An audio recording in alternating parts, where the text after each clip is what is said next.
It was early summer, somewhere along I-64. The air hung heavy, warm enough that the steering wheel stuck to my palms. My 9-year-old son sat in the back seat, kicking his heel against the door, muttering that he had to use the bathroom. I told him to hold it. He said he couldn't. We'd already argued twice that day, and this felt like the third round of the same fight. The sun dropped behind the trees, and for a while the car was nothing but engine noise and heat. Then that blue sign flashed by, rest area, 1 mile, and I took the exit too fast. The lot was nearly empty. 2 vending machines hummed beside a squat brick building. Sodium lights painted the pavement the color of honey gone bad. Only one other vehicle sat there, a white pickup with its lights off, parked beneath the trees at the far end. My son jumped out and ran for the men's room. I left the engine running, told myself it was just for the airflow. Mostly I didn't want to sit in silence. A minute passed, then another. The back door opened and clicked shut. "Seatbelt," I said automatically. No answer. I shifted into drive. The pickup's lights flicked on behind me. Went too close, too bright. I moved left. So did he. I moved right. He stayed glued to my bumper. Then the brights began flashing in bursts, like he was trying to warn me of something. I hit the shoulder, gravel hissing under the tires. The pickup pulled up beside me, window down, the driver waving frantically. Through the roar of the road, I caught fragments. "Your kid. Look in the back." My throat went dry. I turned slowly toward the rear seat. Someone was sitting there, but it wasn't my son. The shape was smaller somehow, folded in on itself, face turned to the side. The hair looked darker, the clothes close enough to fool me in the mirror light. Before I could speak, the door lock clicked. The figure stepped out. Long legs first, then a body that unfolded like wires straightening. They never looked at me. They simply walked away, across the shoulder and into the tree line, their outline disappearing in 3 steps. I slammed the car in gear and shot back down the ramp. The pickup followed, hazard lights pulsing. Back at the rest area, my son stood outside the restroom, confused and squinting against the headlights. "Where'd you go?" he asked. "I thought you left." I never answered him. Couldn't. The man from the pickup just gave me a look, tired, understanding, and drove off without another word. I check the back seat every time now, even when I'm sure it's empty. Especially then. Sometimes when I open the door, I swear the air inside still smells like wet leaves and something else I can't name.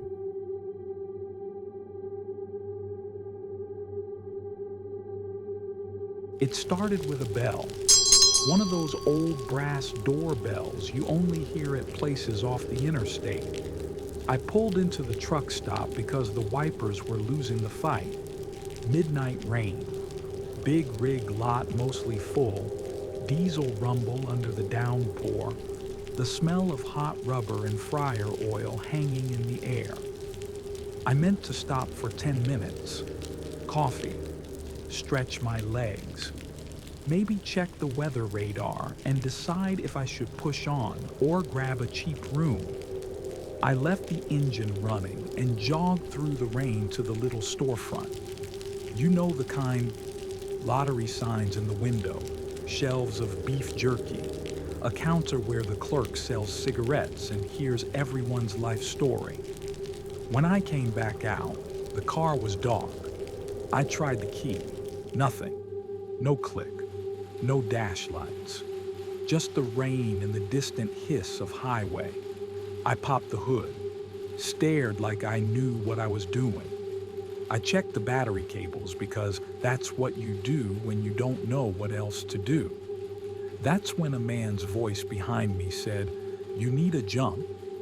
I turned and there he was, maybe late 30s, ball cap pulled down, rain jacket shining in the lights, a smile that looked practiced. He held up jumper cables like a waiter showing a bottle of wine.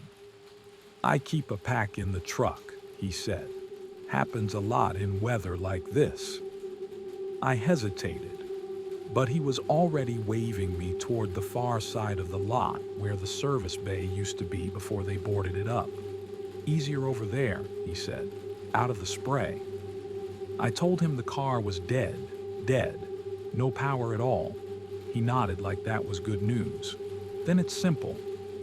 Bad connection or a wet relay. 2 minutes."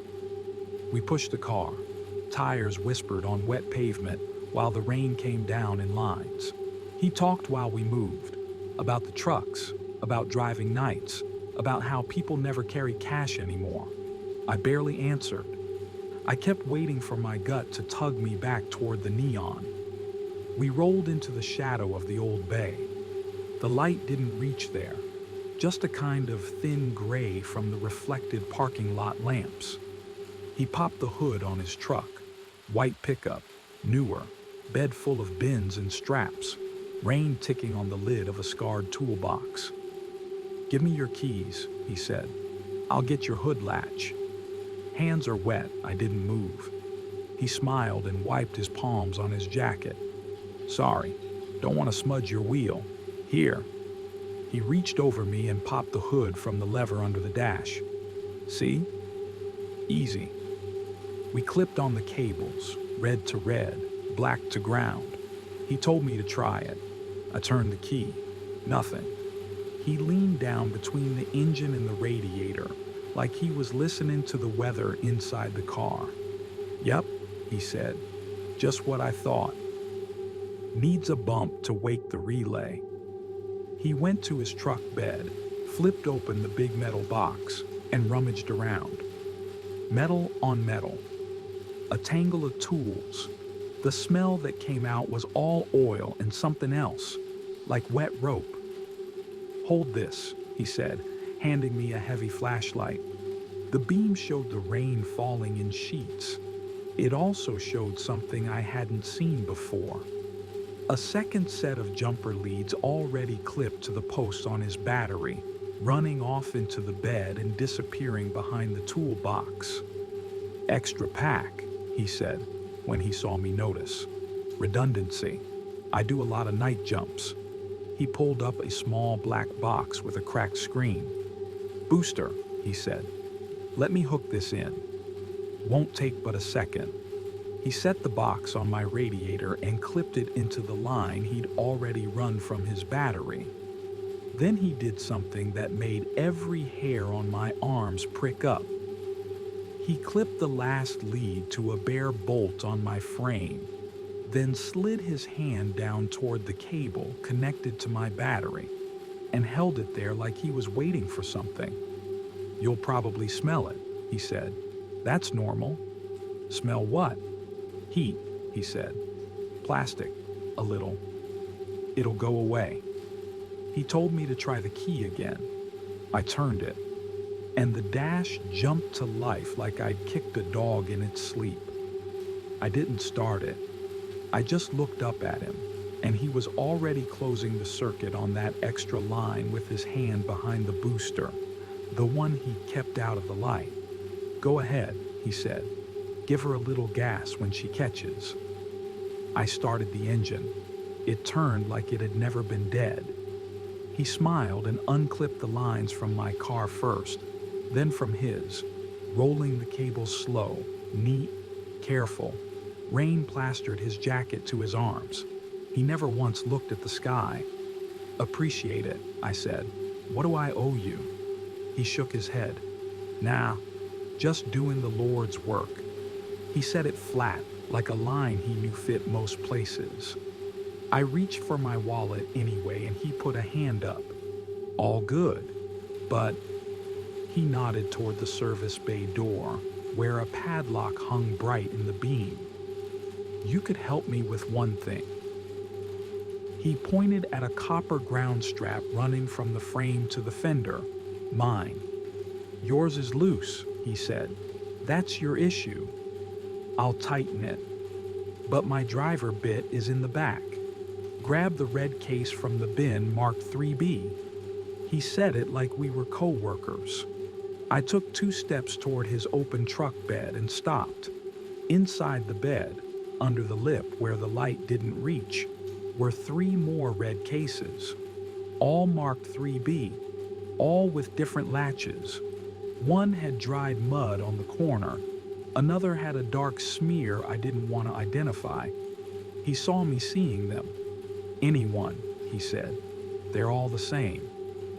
I didn't grab a case. I didn't move. Something in my chest finally caught up to what my eyes had been trying to tell me. A big rig rolled through a puddle on the far side of the lot. The splash sounded like a hand going hard into water. The man went very still, like a photograph. Then he smiled again, smaller this time. Don't like helping? He asked. There's people like that. I said, I'm going to head out. He tapped the open hood of my car with 2 fingers. Tap, tap, like he was blessing it. Sure, he said. You're good now. Just don't stop on the shoulder. I'd hate to see you stuck again. He closed my hood for me, not gentle. I got in. The key turned smooth. Radio lit. The fan coughed stale air. I put it in drive. He stepped back into shadow, rain drawing white lines between us. He didn't wave, didn't nod, just watched me roll out from under the dead service bay lights and back toward the pumps. At the storefront, the clerk stood in the doorway smoking, watching the rain. I pulled up and rolled the window down enough to speak. Hey, I said, the guy in the white pickup, he jump a lot of people? The clerk didn't look at me. He flicked ash into the puddle and said, sometimes. His face didn't change. Sometimes folks ask him to stop. I said, what does that mean? He shrugged. Means if your car dies here, you come inside and we call the wrecker we use. We don't send you around back to the old bays. We don't let no one sell you sparks off their battery neither. I told him the man said it was just a relay. The clerk nodded. Sure, people say stuff. He finally looked at me then. You be careful. Don't pull over again tonight. I merged back onto the interstate. Wipers squeaked. The engine sounded fine. Better than fine, if I'm honest. 5 miles down, a yellow light blinked on the dash. Battery. I thought of turning around. I didn't. 10 miles. The light went off. I loosened my grip on the wheel. I told myself it had just been wet contacts and a stranger with a helpful streak and a tone I didn't like. Then my phone buzzed with a notification I hadn't set. A new Bluetooth device wanted to pair. It was unnamed, just a string of numbers I didn't recognize. The icon was a little black square. I hit cancel. The prompt came back. I hit cancel again. A third time it came back, then disappeared on its own. I drove until the rain thinned and the sky went from black to that early gray that isn't daylight yet. Somewhere past the county line, I stopped at a different station to check the ground strap he'd pointed to. It was tight, clean, exactly like it should be. Under the hood, tucked just behind the battery, was a square of adhesive foam stuck to the firewall. It looked new. When I peeled it back, I found a little black box pressed into the metal. It wasn't wired to anything, just sitting there, stuck by tape. I set it on the counter inside and asked the kid if he knew what it was. He turned it over in his hands and shrugged. Tracker, he said finally. Or a noise filter. Hard to tell. You want me to toss it? I told him I'd do it. I dropped it in the trash by the pumps and drove away. Maybe it was nothing. Maybe it was an old part stuck to somebody else's car and it just happened to end up under my hood. Maybe a good Samaritan has a strange bedside manner. I don't stop at truck stops in the rain anymore. If I have to, I park under the bright lights and leave the hood shut until daylight. When people offer to help, I stand where the camera can see, and I don't follow anyone around the building, not even for 2 minutes, not even to get out of the spray.